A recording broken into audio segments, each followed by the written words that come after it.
think we shall begin. I'm here at the direction of my commanding officer, General Robert E. Lee, and by the grace of our kind Heavenly Father, on this 24th day of April, 1863. My commanding officer, General Lee, sent me here on a specific mission, and that is to talk about this illegal statehood movement that's currently happening here. And what would I find when I passed by one of your local post offices? But this proclamation by Mr. Abraham Lincoln, I failed to call him president. He is not my president. But a bill was passed in the United States Congress on December 31st of 1862, declaring that a new state of West Virginia would be established from the western counties of Virginia. And it's to become a state June 30th, 1863. My primary goal is to dispute that, the constitutionality and the legality of it. But you might think I'm biased being a Confederate general. But I will use the documentation from their own records to show what a sham of government this was. Since some of you do not know me as well as Miss Bell, I was told by General Lee to give a brief description of who I am and my part in the Civil War thus far. I am Thomas J. Jackson, currently holding the rank of Lieutenant General, subordinate to General Lee. My first Virginia ancestors was John and Elizabeth Cummings Jackson. They both immigrated to the New World and were indentured servants in Maryland.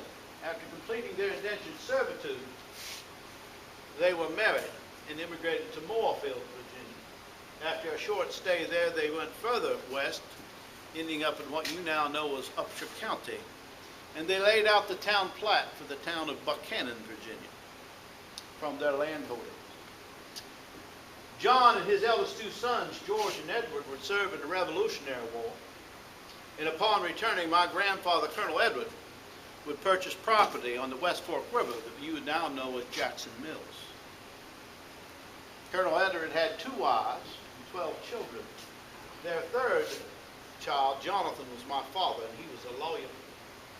He would marry my mother, Miss Julia Beckworth Neal, and they would have 4 children: Elizabeth, Juan, myself, born on January 21st, 1824, and my baby sister, Laura Ann. Tragedy would strike our family in March of 1826 when my eldest sister Elizabeth contracted typhoid fever. Seeing as my mother was heavy with child, my father cared for her diligently until her death on March 26th. Correction, on March 5th. But my father would die of the same disease on March 26th. And my sister Laura Ann would be born on March 27th. My mother would remarry 4 years later, a lawyer several years her senior by the name of Woodson. Unfortunately, my mother would die December the 4th, 1831, from complications of childbirth and her tuberculosis. My half-brother worked with her. At that point, Juan, myself, and Laura Ann became orphans. Juan was sent to live with his uncle Isaac Brake and Aunt Polly Jackson Brake. Laura and I would take up residence at Jackson's Mills with our step-grandmother Elizabeth Jackson. Tragedy once again would find us when she was thrown from her horse 4 years later and would die as a result of her injuries. At the time, the custom said it was improper for only bachelor uncles that remained on the farm to raise 2 young children, and Laura and I was split. Laura was sent to go live with her maternal grandparents, the Neals, at Parkersburg, and I was sent where Warren had gone, and that was with Aunt Polly and Uncle Isaac Bray. Being the second Jackson orphan to be placed in this family, I always had the feeling that Uncle Isaac thought that I was an imposition, and he and I did not get along. So I walked the 22 miles back to Jackson's Mill and asked my Uncle Cummins, who was then proprietor at the mills, to become his ward. He agreed. My formative years were there. I had very little education, 2 or 3 stints at 3 months normal schools. Most of my education came from borrowing books from neighbors. When I was 16, I followed in my brother's footsteps and taught 1 season at Freeman Creek School. It was near the Jackson Mills. My brother had since died of tuberculosis. When I was 17, I was promoted. I was given a job as constable in Lewis County. But being only 17, Judge Jackson and Uncle Cummins had to post my bond. It was during this time that I would find out of the opportunity for my lifelong dream of gaining a formal education. Congressman Hayes had sent word to the area there in Weston that he would send a man around to give a preliminary examination, as he had to make an appointment to West Point. You can imagine how devastated I was when I found out that I had played second. I had lost out to one Gordon Butcher, Gibson Butcher, the county clerk, who had more education than I. But a few weeks later, Gibson Butcher returned from West Point, said he did not like it. And I was encouraged to seek out letters of introduction to be his replacement.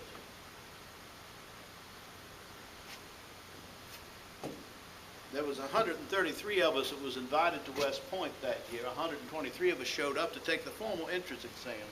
111 of us was accepted. I was the 111th, last in my class.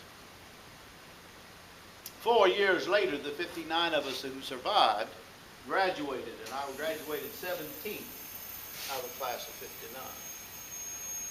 I was immediately commissioned second lieutenant in the artillery and was sent to the Mexican War. I was promoted 3 times for bravery and efficiency under fire and protection of my contemporary father. Returned to the States as a brevet major. It was then that Providence was once again shined upon me.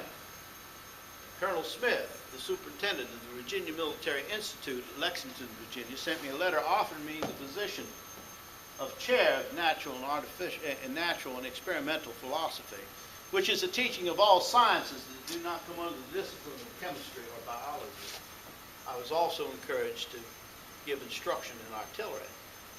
And it has been said that I was better as an artillery instructor than I was as a science teacher.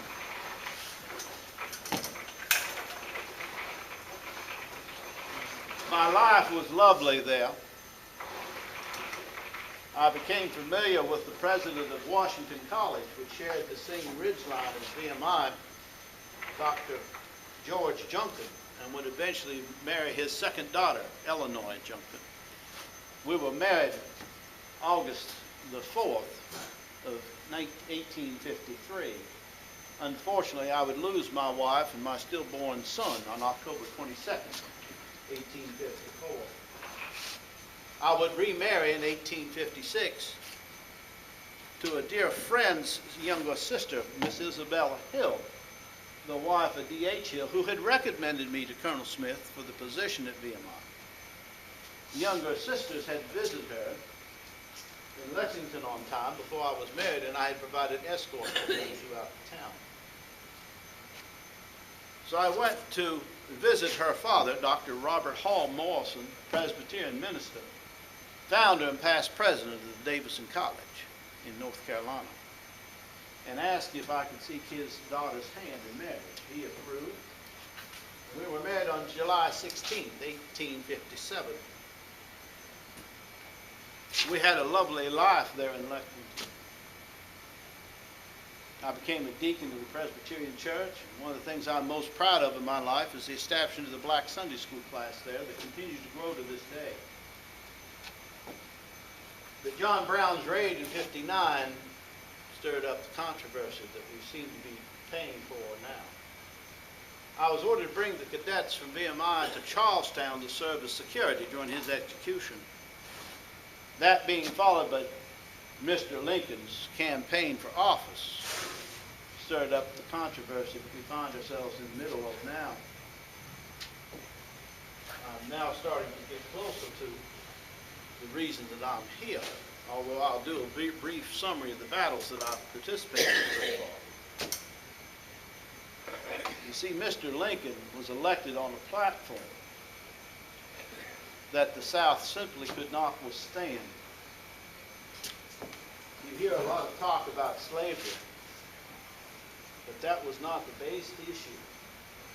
That was the issue that was used to disguise the real purpose for the war. You know, I can tell you that General Lee and I, neither one support the slave industry. Yes, we both have servants on our property list. Technically, they can be called slaves. I view those on my list more as extended family. We simply argue that the South, especially the state of Virginia that we're citizens of, should have the right to bring back the end of slavery in a peaceful, legitimate manner in order to transition from one type of economy to the other without either ruining the state's economy or ruining the lives of those that the North supposedly are out to protect. Mr. Charles Dixon was quoted in the English papers, the New York or the London Times, as saying that anyone who does not think that the Civil War in America is not about money is a fool. The real emphasis that came about from Lincoln's election was he and the Republican Party supported what became known as the Morrill Tariff Act. Now I want you to refer back to the 1860s registry. You can go research it yourself. Go look at the Federal Registry in 1860 and see where the revenue from the county, for the country came from. If you do your diligent search, you will find that 80% of the federal treasure came from southern farmers. If you further review that, you will find that 70% of the federal treasury was spent on northern industry, either in direct subsidies or the making of canals or railroads. Well, what was the Morrill Tariff Act going to do? It was going to raise the current rate of 18% tariff to an outrageous 47% on the backs of those same southern farmers. Now, this had been tried before in the 1830s. The taxes of abomination came about and raised the tax rate at that time from 15% to 35%. South Carolina was about ready to secede at that time. But General Andrew Jackson, no related, had become president. And within a couple years, he was able to get that scale back to the present, or at least the 18% that was present in 1860. There's no way that the South could allow a president to impose a tax such as that. Now, South Carolina and 6 other states seceded. Virginia did not. We wanted to be loyal to the Union. After all, look at Virginia's history. We had more presidents than any other state. The author of the Declaration of Independence was our own Thomas Jefferson, as well as being president. The drafter of the Constitution was a good Virginia man. We were hoping by us staying loyal, along with some other border states, that we could convince the national government they needed to mediate the dispute with our southern sisters. But then old Mr. Lincoln again, he pulls out some more tricks. I hold before you a textbook that was used at West Point when I was a cadet there. The United States government commissioned Dr. William Rawls to write a view of the Constitution for us to use as a textbook, so that every military officer coming out of West Point would have a good founding in what the Constitution was about, and understand the relationship between state sovereign and the federal government that had been given limited abilities to act on the common good. And in no other than 3 different places in this textbook, Mr. Rawls explains that succession is constitutional. Everybody had assumed that it was from the beginning of the United States.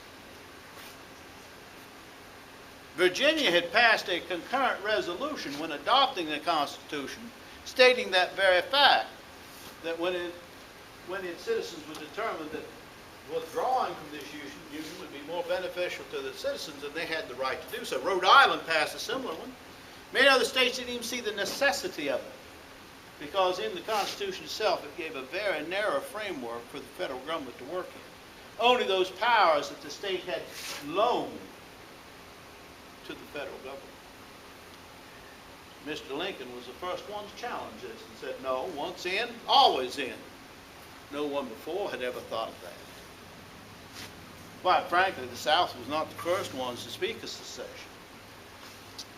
In 1803, when our illustrious President Thomas Jefferson purchased the Louisiana Purchase, New England states such as Maine, Vermont, and New Hampshire was about ready to secede, because then it was unfair that the Charter of Virginia, which listed from the king sea to sea, would be extended all the way to the Pacific Ocean, as well as Tennessee and North Carolina and others.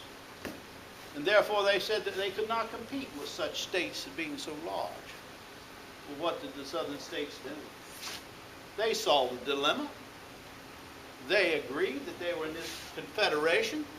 They wanted a stronger federal government, but still maintained their sovereign rights, and they gave up the sovereign right that their land grants had given them from sea to sea, and gave the land back to the federal government to use as they saw fit to create new states in the future. And so New England decided not to secede. New England would try to secede a second time when the War of 1812 became such that President Jefferson again declared that we would have an embargo of trade with England and France. Well, that trade obviously was more involved in the North, at least they claimed so. It was buying our cotton, our rice, the same people. But it was New England that decided that they would try to secede. Fortunately, the war ended before they completed their actions. I've already mentioned South Carolina mentioned secession in 1835. Nowhere in that whole time did anybody ever question the right of the state to secede. It was common knowledge, it was well known that any state that voluntarily entered a union, giving up limited powers to that federal government, had the right, following the proper steps as outlined by Mr. Rawls, to secede. And what were those steps? Those steps would be basically the same steps that you would use to call a constitutional convention, which the state of Virginia has done often, as well as the United States have done. And that is that you call for a convention. And you hold a referendum at local level for people to elect their local delegates to attend that convention. That convention meets, discusses the issue, and comes to a vote. In the matter of secession, if they vote not to secede, nothing else has to occur. But if that convention votes to secede, then they must throw it back to you, the citizens, to vote whether to approve it or not. That's how it's outlined by Dr. Rawls in this view of the Constitution. We'll get back to this in just a moment. But right now I'll proceed with the chronology of my involvement. The last straw came when Mr. Lincoln committed his second act of war unconstitutionally without consulting Congress. His first act was to blockade southern ports. That is an act of war requiring Congress's consent. He failed to call Congress to ask their consent until 3 months after the war had begun. But his final straw for Virginia was when he called up a national army of 75,000 troops, which 2,340 have been required of Virginia to provide. And that's when Governor Lecter informed him that Virginia would not provide him troops to march through Virginia to go to South Carolina to attack a sovereign state after they had fulfilled their constitutional duties in outlining their secession. Now, Virginia had held a convention on secession prior to Lincoln's call for troops. And they had voted to remain law. Therefore, they didn't have to ask the citizens to approve that, because the citizens had already approved their actions in joining the Union. But upon this letter, that convention reconvened, and they took another vote. And that vote was to secede.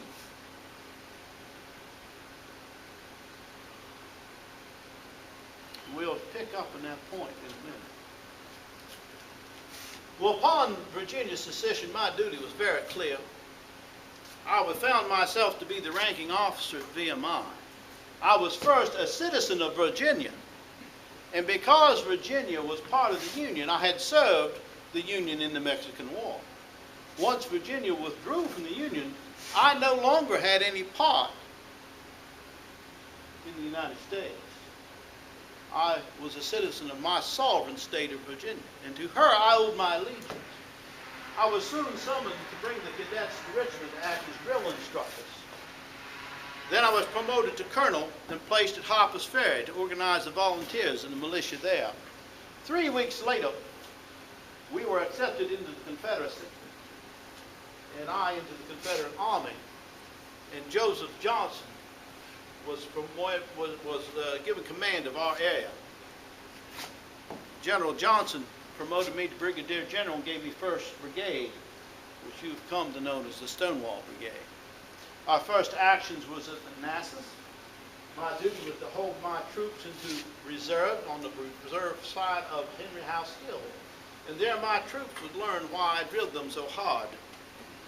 It was then that my good friend, General Gordon B., that I had served with not only in the Mexican War, but we had been students together at West Point, rode up to me and said, "General, they are driving us." We were being routed from the field. And I said, "General, then we shall give them the bayonet."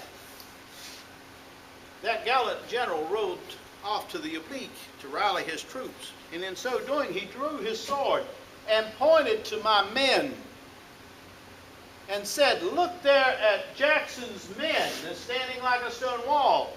Let us resolve to die here this day, and we will be victorious." Unfortunately, that gallant general died on the field of battle that day, and you cannot attest that his statement was about my men, not about me.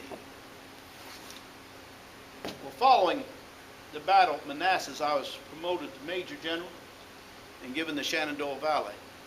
I've recently submitted a war report that between March 22nd and June 9th, my ill-equipped 17,000 men had marched over 670 miles, won 5 of 6 major battles, defeated 3 separate Union armies, captured 900 small arms, 20 pieces of artillery, and tons of military stores. Shortly after the Valley campaign, I was summoned by Colonel General Lee to come to Richmond to help repel McClellan from the peninsula. While we were there, the fractured armies that I had left behind for the Union were pieced back together and put under the command of General Pope, with the instructions to come hit us in the rear while we were dealing with McClellan. General Lee gave me A.P. Hill and the rest of my division and sent us north to block his advance. We did so at Cedar Mountain. General Lee and Longstreet, after having gotten the rest of McClellan off the peninsula, came north to Gordonsville, and there was a plan developed that we needed to get in the back of Pope's army to prevent McClellan from coming back up the Potomac and joining with him, and therefore providing overwhelming numbers that we would not have been able to handle. I was given a mission to get around in his rear to cut off his lines of supply and communication. We did so. And then we took up position at the old Union lines of the Manassas battlefield.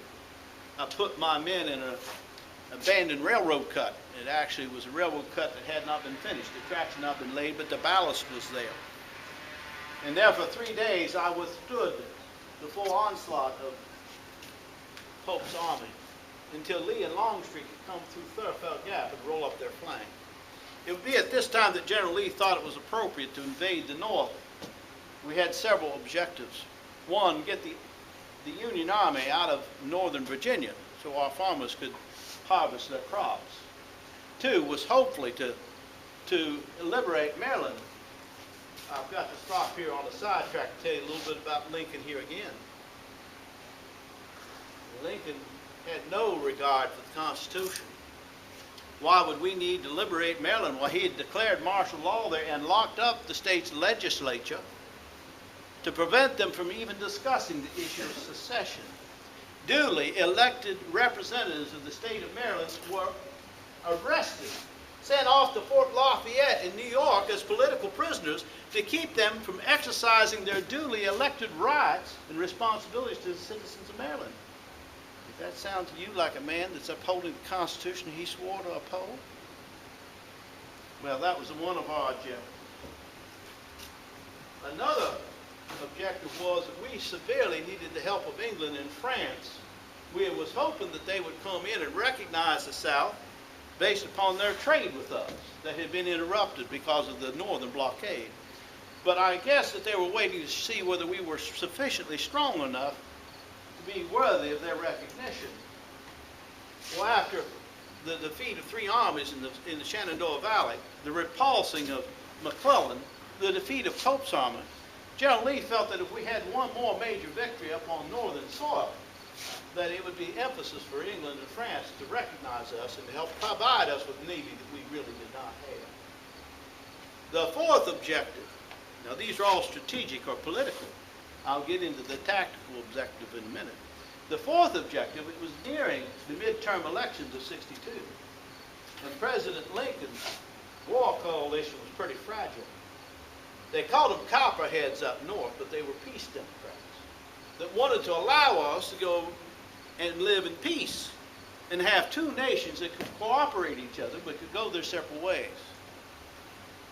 If they gained enough seats in the midterm election, Lincoln would have had to sue for peace. They would have been forced to. And so we thought if we brought the war north to northern citizens, for them to experience the degradations that only southern citizens had experienced, that this might get emphasis to the peace Democrats in the north. Our tactical objective was to reach Harrisonburg, Pennsylvania, which was a large railroad depot and central storage area for all the supplies that were coming south to us. But to be able to do that, we had to clear out the Union troops that had reoccupied Martinsburg and Harper's Ferry, Virginia. And I was given that task. I was given 3/4 of Lee's troops, and we did a 70-mile end around. Captured the largest army in American history on September 15th at Harper's Ferry. 13,000 men, 13,000 small arms, 73 pieces of artillery, 200 wagons, 1,200 mules, and tons of military supplies, to include medical supplies that we desperately needed. But McClellan had found a lost copy of General Order 191 that General Lee had issued to set us about, and he was hard on General Lee in Longstreet's Hills up at South Mountain. On September 16th, I reunited my troops with General Lee at Sharpsburg, Maryland, on the west bank of the Antietam. And I agreed with General Lee that he held good high ground. And there on the 17th of September, the bloodiest battle in American history took place. 23,000 people fell that day. 10,000 of them were Confederates. 13,000 were Union. General Lee said, look, we have been discovered. Therefore, it would not be wise for us to try to go on further to Harrisonburg. Let us withdraw back into the Shenandoah Valley, refit, reorganize, and come north again when they are not expecting it. We waited there on the 18th for McClellan to give battle, but he wanted no more of Bobby Lee. So on the night of the 18th, we withdraw into the Shenandoah Valley. If we'd have known what Mr. Lincoln was going to do 5 days later, I dare say we would have held our ground. You see, 5 days later, Mr. Lincoln declares that Antietam was a victory for the Union. Now let's recount the numbers. September 15th to September 17th was all to me one action. He had lost 26,000 people. And 13,000 of that was totally wiped out, all the cannon and everything. We had lost 10,000. But you see, General Lee needed a victory to issue his Emancipation Proclamation. Oh, the Northern press, why, they're falling all over themselves, calling him the great emancipator. That is the press that was left. You see, Lincoln could disguise that he had actually been defeated over those 3 days because he had ruined all the presses in the North that was in opposition. He had burnt or destroyed over 200 Northern newspapers. And what was their sole crime? Disagreeing with his war policies. What happened to freedom of the press? What happened to the First Amendment? So those touty newspapers that only supported Lincoln was all that was left, and they said it was a great victory. Well, now let's look at this Emancipation Proclamation and see what it was really worth. It was to free only slaves in those states in rebellion if they were still in rebellion in January. He didn't control any of those states. So who did he free? Nobody. Did he free the slaves that was under his control in Delaware? No. Kentucky? No. Missouri? No. He had now occupied most of New Orleans and the territory around it. Did he free those slaves? No. In fact, when General Fremont had freed those slaves, Lincoln countermanded his order and returned them to their masters. Great emancipator. So what was the purpose of his Emancipation Proclamation? He said it himself. It was a war measure. He was hoping that servile insurrection would occur back on the home and farms and the plantations, that the Negro would arise and attack the masters, and the troops would have to come off the front lines and go back to prevent carnage. Well, it didn't happen. It didn't happen at all. And rather than you think that I'm biased, since I have admitted that there are servants on my property rolls that could be considered slaves, I'll let a French essayer by the name of Tocqueville, who traveled through the United States in the 1830s, and he wrote essays explaining that race relations in the North were much more better than those in the South, that those in the South would be more what you would call familiar, family-like.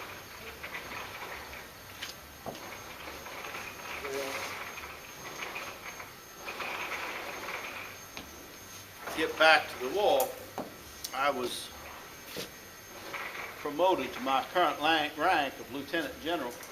Once again was in the Shenandoah Valley. But along last November, I was called down to Fredericksburg to join Robert E. Lee against the new general, General Burnside.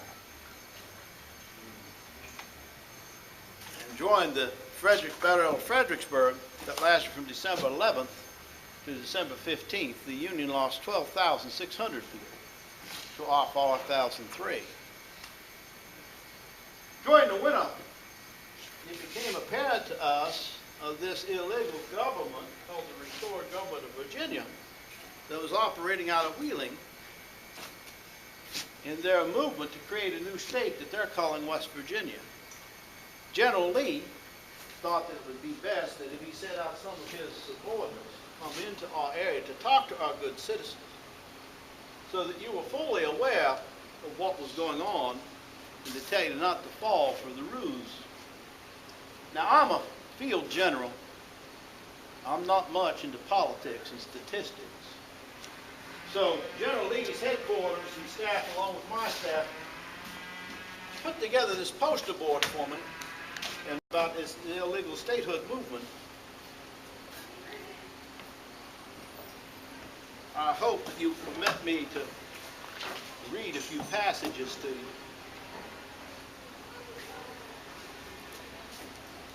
First of all, I'd like to explain what's on this board. I know it's in such small print that you're not going to be able to read from there, but I'll be quoting from this board from my notes here. What first the staff put here is a timeline of actions in West Virginia, correction, in Virginia. The next is a northern newspaper article describing this statehood referendum, just this past April, just a few weeks ago, on this new state's constitution.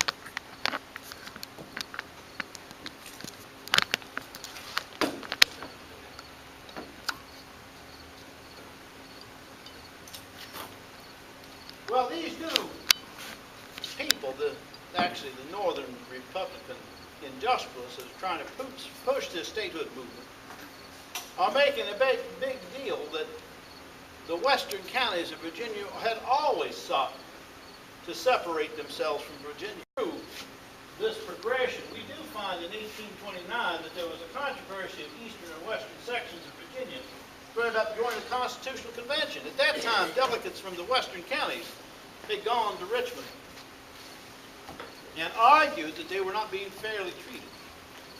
And the truth be known that the planters in the East controlled government. They picked the state legislatures, and the state legislatures picked the governor. And representation was not very fair, not only for Western citizens, but also for those yeomanry and unlanded citizens in Virginia. They couldn't vote. And so upon the closure of that Constitutional Convention, the Wheeling Gazette proposed separation of Western Virginia from Eastern Virginia. So in that sense, they were correct. At one time, Western counties were clamoring for a separation. But that all changed over the next 20 years. One of the interesting things that happened in 1836, the B&O Railroad reaches Harper's Ferry. And so more and more settlers were coming into the western counties, not just because of the B&O, but the B&O was because of that, or a part of that. The convention was called, and by this time, the citizens of western counties were heard, and the Constitutional Convention changed the Constitution to make things equal. What proof do I have of that? Well, if we look at the election of 1851, Joseph Johnson of Bridgeport became the first governor of Virginia from western counties. And the western delegates outnumbered the eastern delegates in the legislature. During the decade of 1850 to 1860, great investments in our roads, such as the Staunton-Parkersburg Turnpike and others, was being made. We had reached parity with our eastern sisters and brothers, and things were looking up until John Brown's invasion. That brings us back now to that second vote on secession, when our delegates voted to secede on April 17, 1861, from the Union. I want you to take a look at this map that accompanies this article describing the proposed state of West Virginia. And you'll see that it is broken up into three different shades of color. Yellow to the north, blue in the center, and gray to the south. We'll get more to that distinction.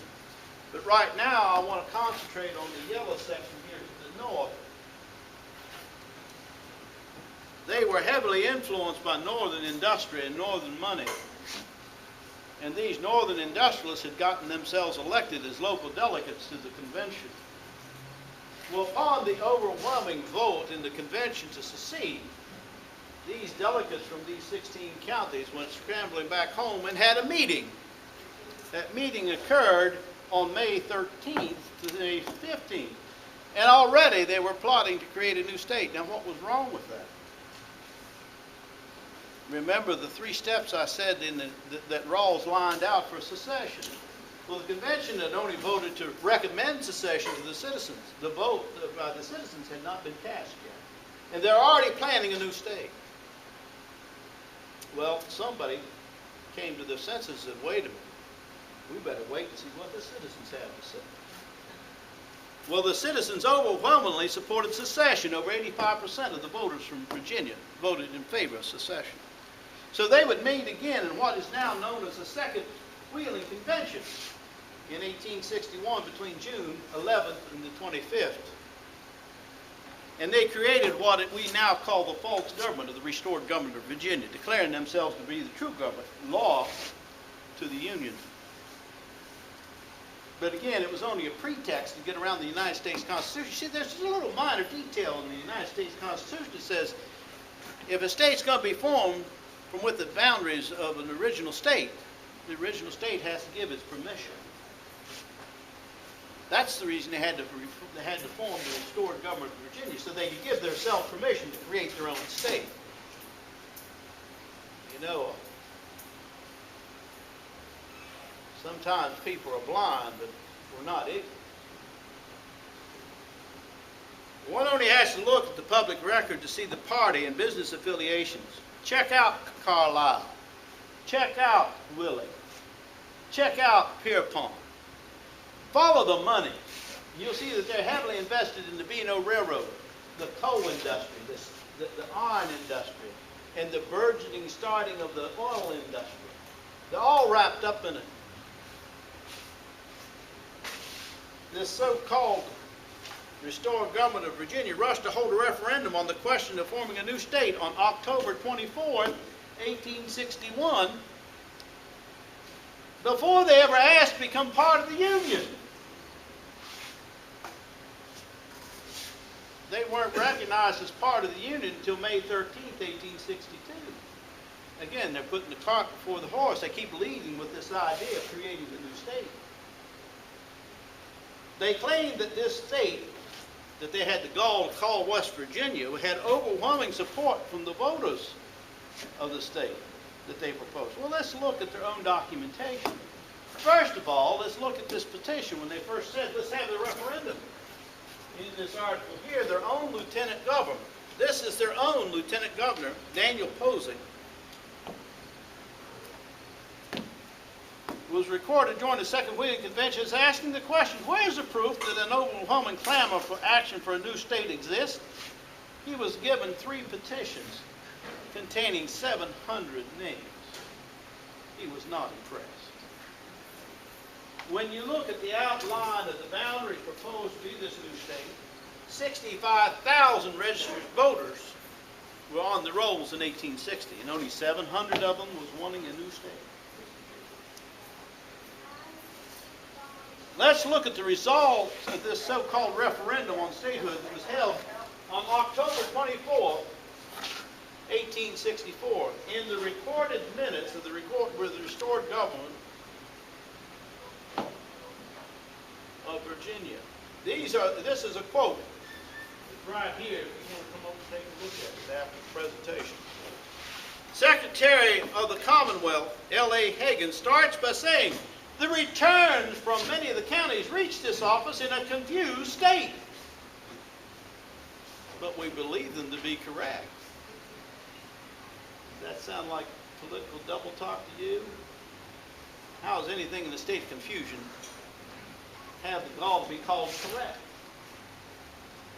But let's assume for a moment that they were correct, which is a very large assumption. I'll address that later. When looking at their own results, only 1/3 of the state supported the new state. 1/3 was forced to participate solely because it was occupied by the Union Army. And the last third did not vote at all because they did not recognize an illegitimate government nor want to participate in an illegitimate election. And again, if you look at those thirds here on this map, if you look at the support, the yellow part, that was the support for the area of the county or the state that did support a new state.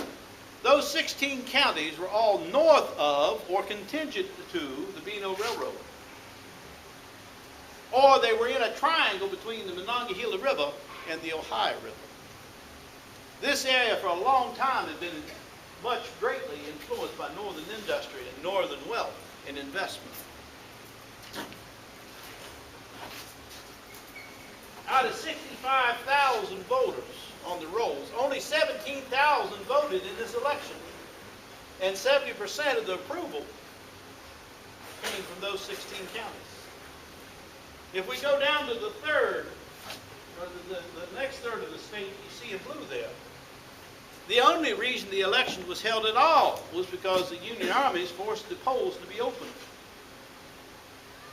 And only 14% of the population voted in those counties. So I'm here to tell you that this new state is being created by only 16 states, very heavily influenced by Lincoln's Northern Republicans.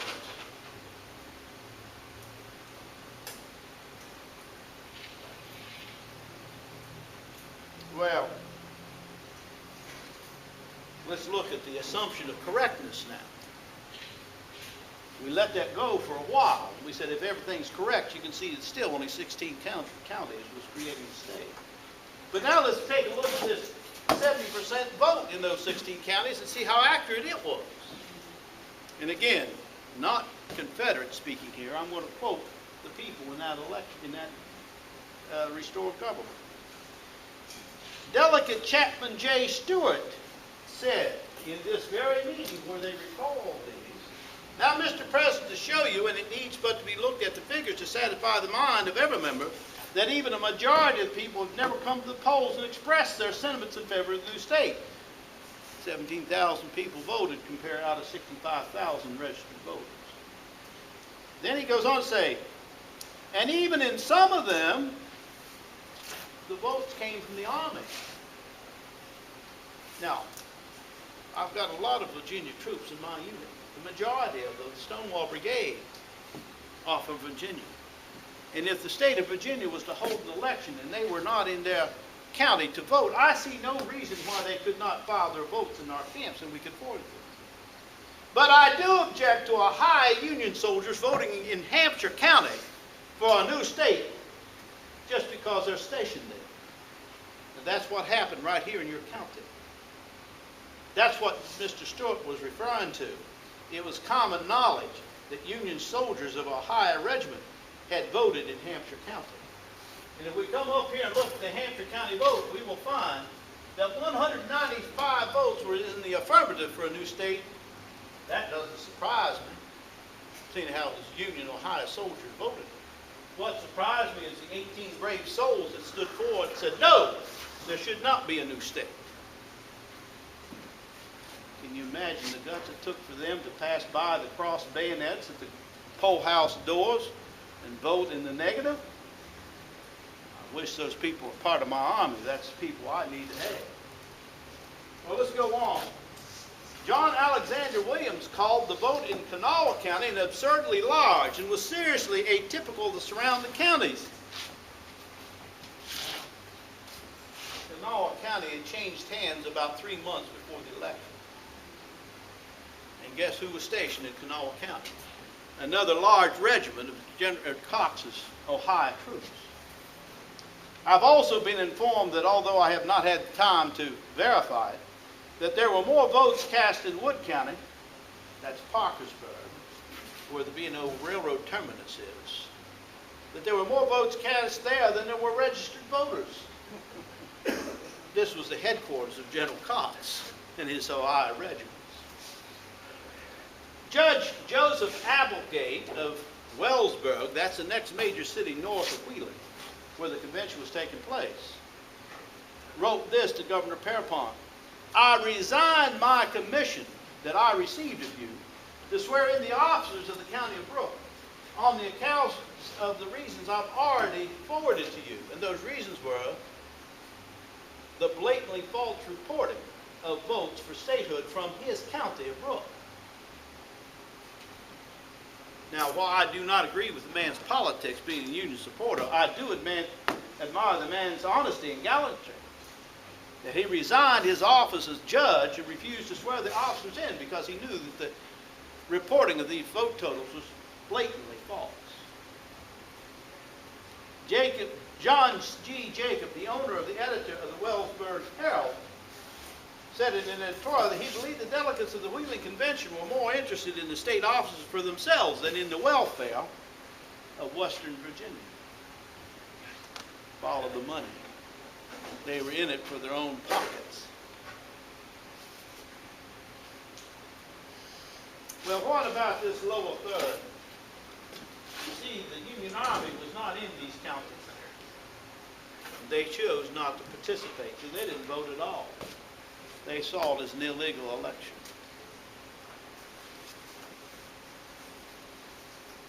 If one takes a look at the vote totals over here, again smuggled out from the restored government's archives, you will find that the vote totals are almost identical, except in those 2 or 3 counties that had been exchanged from the time of the vote between October and April.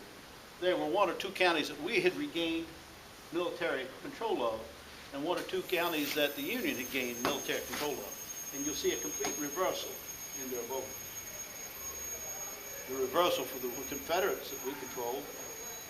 People didn't hold an election, but they were forced in those counties that the Union took over to have an election. And all of a sudden, you see a great difference. Overwhelming support for a new state. What a sham of government. But these local robber barons could not have been successful in this charade had it not been for the support of Mr. Lincoln's government and its total disregard for the Constitution that I've already made clear. I have a newspaper, listening to one of those northern newspapers, that's entitled, "Distressed Lincoln Signs Statehood Bill." I admit it would be stressful when you fully ignore the Constitution that he swore to uphold. Again, let's let his own cabinet speak, not a Confederate general. His own Attorney General, Edward Bates, this is the chief law officer of the nation. This is the top lawyer of the nation. He stated, "I give it as my opinion that the bill in question is unconstitutional and also by its own intrinsic demerits highly inexpedient. And I persuade myself that Congress, upon mature thought, would be glad to be relieved by a veto from the evil consequences of such an improvident legislation." The Secretary of the Navy, Gideon Welles, concurred and stated the requirements of the Constitution are not complied with, as they in good faith should be. Postmaster Montgomery Blair, one of the top advisors to Lincoln, concurred with these statements. But Mr. Lincoln chose to go ahead with this blatantly unconstitutional act. No surprise to me there. But there were those members of his cabinet that supported him. Secretary of War Edward Stanton said he thought it would be all right. After all, he wanted a state that surrounded it being no railroad so that he could secure it to move his men back and forth along with supplies. Also supporting the bill was Samuel P. Chase, Secretary of the Treasury, who was wholeheartedly supportive of Northern industry and interest. Remember, follow the money. Besides, remember I was talking to you about the midterm election? Lincoln was losing popularity, and he was up for re-election in '64. Well, if the Republicans can create a new state, 3 new electoral votes would be in Lincoln's pocket. He wouldn't even have to fight for them. Lincoln's answer to the criticism for allowing West Virginia secession from Virginia, his response was, "It is said that the admission of West Virginia is secession, and tolerated only because it is our secession." Well, if it could be called by that name, there's still difference enough between secession against the Constitution and secession in favor of the Constitution. It is my sincere hope as a Christian man that Mr. Lincoln's lack of knowledge of the Constitution comes from never having read it.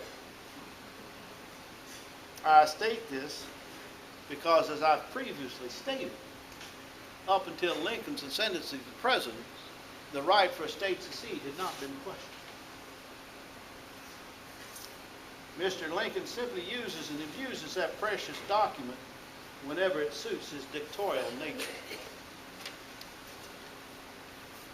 Now, I know that you are good citizens of Virginia, or you wouldn't be sitting in front of me and listening to me yap on.